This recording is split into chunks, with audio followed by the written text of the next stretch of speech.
The intelligent investor. अध्याय 12। प्रति share आय के बारे में विचार करने के लिए चीजें। hindiaudiobook.com।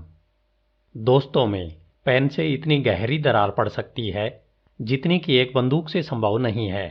डॉक्टर डिडले। अंकों का खेल। पिछले कुछ वर्षों में कंपनियों और उनके अकाउंटेंटों ने स्टॉक विकल्पों के माध्यम से भारी मात्रा में मुआवजे के लिए किस हद तक विश्वास को धक्का दिया है, यहां तक कि ग्राहम को भी इस बात ने चौंका दिया होगा। शीर्ष अधिकारियों ने सोचा कि वे केवल कुछ वर्षों के लिए अपनी कंपनी की कमाई में वृद्धि करके धनवान बन सकते हैं। इसी तरह से सैकड़ों कंपनियों ने विश्वास की भावना का उल्लंघन किया है।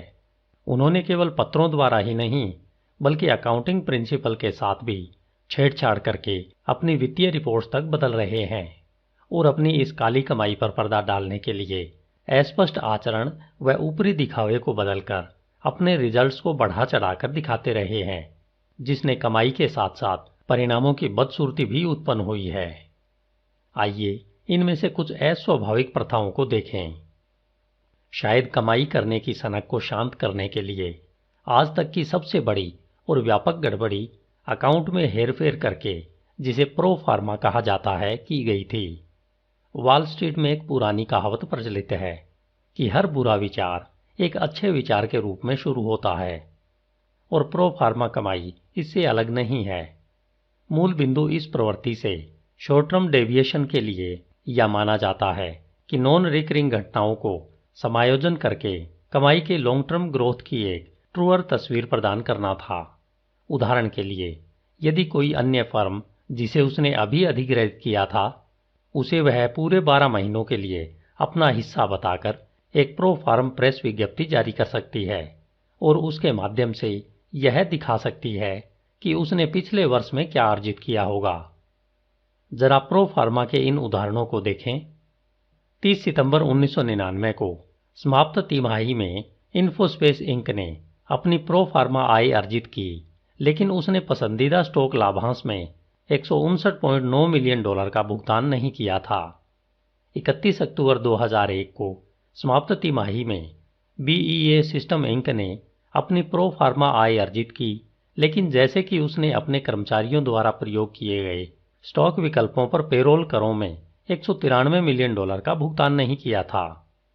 31 मार्च 2001 को समाप्त तिमाही में जेडीएस यूनिपेज कॉर्पोरेशन ने अपनी प्रो फार्मा आय को इस तरह पेश किया कि पेरोल करों में $4 मिलियन का भुगतान नहीं किया और घटिया शेयरों में $7 मिलियन का निवेश नहीं किया, और इससे संबंधित $2.5 मिलियन का विलय और सद्भावना के लिए उस पर चार्ज नहीं लगाया गया हो। इन सभी को उसने अपनी रिपोर्ट में नहीं दिखाया। प्रो फार्मा आय कंपनियों को यह दिखाने में सक्षम बनाती है कि उन्होंने कितना अच्छा काम किया होगा। यदि उन्होंने यह नहीं दिखाया हो जितना कि उन्होंने बुरा काम किया हो, एक बुद्धिमान निवेशक के रूप में केवल एक चीज जो आपको प्रो फार्मा आय के साथ करनी चाहिए वह है उन्हें अनदेखा करना। रिकॉग्निशन की भूख। साल 2000 में दूरसंचार की दिग्गज कंपनी क्वेस्ट कम्युनिकेशन इंटरनेशनल इंक मजबूत दिख रही थी, जबकि इसके शेयर 5% से भी कम हो गए, क्योंकि उस वर्ष शेयर बाजार में 9% से अधिक की गिरावट आई थी। लेकिन क्वेस्ट की वित्तीय रिपोर्टों में एक अजीब सा रहस्योद्घाटन हुआ। 1999 के उत्तरार्ध में क्वेस्ट ने अपनी टेलीफोन निर्देशिकाओं से राजस्व को दिखाने का फैसला किया। जैसे ही फोन की किताबें प्रकाशित हुई, भले ही किसी ने कभी भी येलो पेज का विज्ञापन निकाला हो या न निकाला हो, कई व्यवसायी मालिक किस्तों में उन विज्ञापनों के लिए भुगतान कर रहे थे। यह मंत्र था कि उस समय 1999 में लगने वाले लेखा सिद्धांत में परिवर्तन करों के बाद $240 मिलियन की शुद्ध आय को हाइक करता था, जो कि उस वर्ष अर्जित किए गए सभी पैसों का 5वां हिस्सा था। एक जलमग्न हिमकुंड का मुकुट बनाने वाली बर्फ का एक छोटे हिस्से की तरह एग्रेसिव रेवेन्यू रिकॉग्निशन अक्सर खतरों का संकेत है। 2003 की शुरुआत में क्विस्ट ने अपने पिछले वित्तीय वक्तव्यों की समीक्षा करने के बाद घोषणा की कि उसे उपकरण की बिक्री पर समय से पहले लाभ मिला था, जो बाहरी लोगों द्वारा प्रदान की गई सेवाओं की लागत को अनुचित रूप से दर्ज किया गया था। अनुचित रूप से बुक की गई लागतें, जैसे कि वे खर्च के बजाय पूंजीगत संपत्ति थी, वह अन्य अनुचित व्यवहार था, जैसे परिसंपत्तियों का आदान प्रदान, मानो वे एकमुश्त बिक्री कर रहे हों। 2000 और 2001 के लिए क्विस्ट का राजस्व $2.2 बिलियन से अधिक हो गया था, जिसमें पहले लेखा सिद्धांत में परिवर्तन से प्राप्त $80 मिलियन शामिल थे, जो अब उलट गया था। Capital offences. साल 1990 के दशक के अंत में ग्लोबल क्रॉसिंग लिमिटेड की असीमित महत्वाकांक्षाएं थी। बरमुंडा आधारित कंपनी 1 लाख मील से अधिक के पहले एकीकृत वैश्विक फाइबर ऑप्टिकल नेटवर्क का निर्माण कर रही थी, जो मोटे तौर पर दुनिया के महासागरों के तल में बिछाई गई थी। दुनिया को तारों से जोड़ने के बाद ग्लोबल क्रॉसिंग अन्य संचार कंपनियों को अपने नेटवर्क के केबलों पर अपने डाटा को ले जाने का अधिकार बेचेगी। अकेले 1998 में ग्लोबल क्रॉसिंग ने अपने ऑप्टिकल वेब के निर्माण के लिए $600 मिलियन से अधिक खर्च किए। उस वर्ष निर्माण बजट का लगभग 1/3 राजस्व के रूप में खर्च की गई क्षमता की लागत नामक खर्च के रूप में लिया गया था। अगर उस $178 बिलियन के खर्च को नहीं दिखाया जाता, जैसा कि ग्लोबल क्रॉसिंग ने $96 मिलियन के शुद्ध नुकसान की रिपोर्ट की थी, तो इसके बिना लगभग $82 मिलियन का लाभ दिखाना पड़ता। अगले वर्ष 1999 की वार्षिक रिपोर्ट में एक दोषपूर्ण फुटनोट लिखा गया कि ग्लोबल क्रॉसिंग ने सेवा अनुबंध की शुरुआत की है।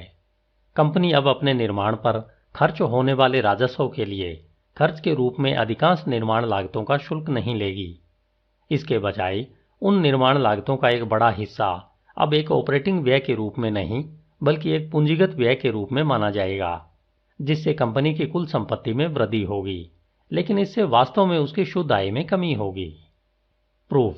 जादू की तरह एक लहर में ही ग्लोबल क्रॉसिंग की संपत्ति और उपकरण संपत्ति $575 मिलियन बढ़ गई, जबकि इसकी बिक्री की लागत में केवल $350 मिलियन की वृद्धि हुई थी। फिर भले ही कंपनी एक शराबी नाविक की तरह पैसा खर्च कर रही थी। कैपिटल एक्सपेंडिचर्स प्रबंधकों के लिए एक अच्छा उपकरण है, जिसका उपयोग वे एक अच्छा, बड़ा और बेहतर व्यवसाय विकसित करने के लिए करते हैं। लेकिन निंदनीय लेखा नियम प्रबंधकों को कैपिटल एसेट्स में सामान्य ऑपरेटिंग खर्च को परिवर्तित करके रिपोर्ट किए गए लाभ को बढ़ाने की अनुमति देते हैं। जैसा कि ग्लोबल क्रॉसिंग मामले से पता चलता है, बुद्धिमान निवेशक को यह समझकर सुनिश्चित करना चाहिए कि क्या और क्यों एक कंपनी कैपिटलाइज करती है। एक इन्वेंट्री की कहानी। सेमीकंडक्टर चिप्स के कई निर्माताओं की तरह माइक्रोन टेक्नोलॉजी इंक को साल 2000 के बाद बिक्री में गिरावट का सामना करना पड़ा। वास्तव में माइक्रोन को इस मांग में डुबकी से इतनी मुश्किल से मारा गया कि उसे अपने आविष्कारों के मूल्य को लिखना शुरू करना पड़ा, क्योंकि ग्राहकों ने स्पष्ट रूप से कहा था उन्हें उसके उत्पाद उन कीमतों पर नहीं चाहिए जो माइक्रोन बता रहे थे। मई 2001 को समाप्ति माही में माइक्रोन ने अपने आविष्कारों के रिकॉर्ड किए गए मूल्य को $261 मिलियन से घटा दिया। अधिकांश निवेशकों ने इसकी व्याख्या ऑपरेशन की सामान्य या आवर्ती लागत के रूप में नहीं, बल्कि एक असामान्य घटना के रूप में की। लेकिन उसके बाद क्या हुआ, देखिए। माइक्रोन ने अगले 6 फिस्कल क्वार्टर्स में से प्रत्येक में आगे इन्वेंट्री की बुकिंग की। क्या माइक्रोन की इन्वेंट्री का अवमूल्यन एक अपूरणीय घटना थी या यह एक पुरानी स्थिति बन गई थी? इस विशेष मामले पर उचित दिमाग अलग अलग सोच सकते हैं, लेकिन एक बात स्पष्ट है, बुद्धिमान निवेशक को हमेशा नॉन रिकरिंग लागतों के लिए सतर्क होना चाहिए, जैसे कि एनर्जाइजर बन्नी। बस चलते रहें। पेंशन के आयाम।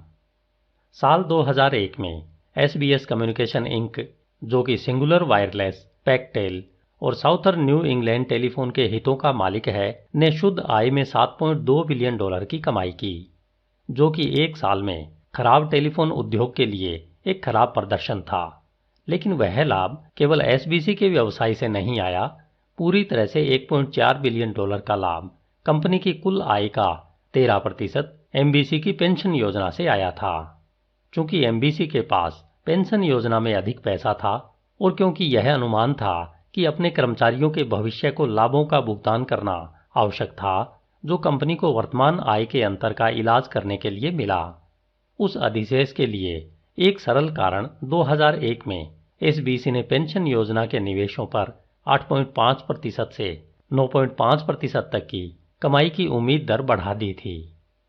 एसबीसी ने नई उम्मीदों को यह कहते हुए समझाया कि 2001 को समाप्त हुए प्रत्येक 3 वर्षों में निवेश पर हमारा वास्तविक वार्षिक रिटर्न 10% से अधिक था। दूसरे शब्दों में, हमारे पिछले रिटर्न उच्च रहे हैं, इसलिए मान लें कि हमारा भविष्य का रिटर्न भी उच्च होगा। लेकिन यह न केवल तर्क के सबसे अल्प विकसित परीक्षणों को प्रभावित करता है, जैसे ही यह किया गया, ब्याज दरें तुरंत ही गिरने लगी, जो पेंशन पोर्टफोलियो के बॉन्ड हिस्से पर भविष्य के रिटर्न को निराश कर रही थी। उसी वर्ष वास्तव में वारेन बफेट के बर्कशायर हैथवे ने अपनी पेंशन परिसंपत्तियों पर वापसी की अपेक्षित दर 8.3% से घटाकर 6.5% कर दी थी। क्या एसबीसी यह मानने में यथार्थवादी था कि उसके पेंशन फंड मैनेजर दुनिया के सबसे बड़े निवेशक को पछाड़ सकते हैं? शायद नहीं। 2001 में बर्कशायर हैथवे के पेंशन फंड में 9.8% की वृद्धि हुई, लेकिन एसबीसी का पेंशन फंड 6.9% पर ही रह गया। यहां बुद्धिमान निवेशक के लिए कुछ त्वरित विचार दिए गए हैं। क्या शुद्ध पेंशन लाभ कंपनी की शुद्ध आय का 5% से अधिक है? क्या योजनागत परिसंपत्तियों पर दीर्घकालीन दर उचित है? गुफा निवेशक। कुछ पॉइंट्स आपको एक शेयर खरीदने से बचने में मदद करेंगे जो एक अकाउंटिंग बम हो सकता है। लास्ट पेज से पढ़ना शुरू करें। जब आप किसी कंपनी की वित्तीय रिपोर्टों पर शोध करते हैं तो अंतिम पृष्ठ से पढ़ना शुरू करें और धीरे धीरे सामने की ओर अपना काम करें। जो भी आप ढूंढना चाहते हैं वहां कुछ भी नहीं है, उसे दफन कर दिया जाता है। जो ठीक भी है कि आपको यह पहले क्यों दिखना चाहिए। नोट्स पढ़ें। वार्षिक रिपोर्ट में वित्तीय विवरणों के चरणों को पढ़े बिना कभी कोई स्टॉक न खरीदें। आमतौर पर महत्वपूर्ण लेखांकन नीतियों का सारांश एक प्रमुख नोट बताता है कि कंपनी राजस्व को कैसे पहचानती है, आविष्कार को रिकॉर्ड करती है, किस्त या अनुबंध की बिक्री का इलाज करती है, अपनी विपणन लागतों को खर्च करती है और अपने व्यवसाय के अन्य प्रमुख पहलुओं के लिए जिम्मेदार है। अन्य चरणों में ऋण, स्टॉक विकल्प, ग्राहकों को ऋण, नुकसान के खिलाफ भंडार और अन्य जोखिम कारक के बारे में खुलासे जानने के लिए इसे देखो, जो कमाई का एक बड़ा हिस्सा गंवा सकता है। जिन चीजों को आपके एंटीना को सुगम बनाना चाहिए उनमें पूंजीकृत और स्थगित जैसे तकनीकी शब्द हैं। पुनर्गठन और सादे अंग्रेजी शब्दों से संकेत मिलता है कि कंपनी ने अपनी लेखांकन प्रथाओं को बदल दिया है, जैसे शुरू, परिवर्तन और हालांकि। उन शब्दों में से कोई ऐसा मतलब नहीं है कि आपको स्टॉक नहीं खरीदना चाहिए, लेकिन इसका मतलब है कि आपको आगे जांच करने की जरूरत है। कम से कम एक फर्म के वित्तीय वक्तव्यों में उन लोगों के साथ फुटनोट्स की तुलना करना सुनिश्चित करें जो एक करीबी प्रतियोगी हैं, और यह देखने के लिए भी कि आपकी कंपनी के अकाउंटेंट कितने आक्रामक हैं। और पढ़ो। यदि आप एक उद्यमी निवेशक हैं जो अपने पोर्टफोलियो में बहुत समय और ऊर्जा लगाने के लिए तैयार हैं, तो आप वित्तीय रिपोर्टिंग के बारे में अधिक जानने के लिए इसे अपने आप पर निर्भर करें। समय और विशिष्ट उदाहरणों से भरी 3 ठोस पुस्तकें हैं जिन्हें आपको पढ़ना चाहिए। मार्टिन फ्रिडसन और फर्नांडो अल्वारेज की वित्तीय विवरण विश्लेषण, चार्ल्स मुलफोर्ड और यूजीन कामिस्की की वित्तीय संख्या खेल और हार्वर्ड सिलिट की वित्तीय एनोनिमस है। धन्यवाद। HindiAudiobook.com। आपका दिन शुभ हो।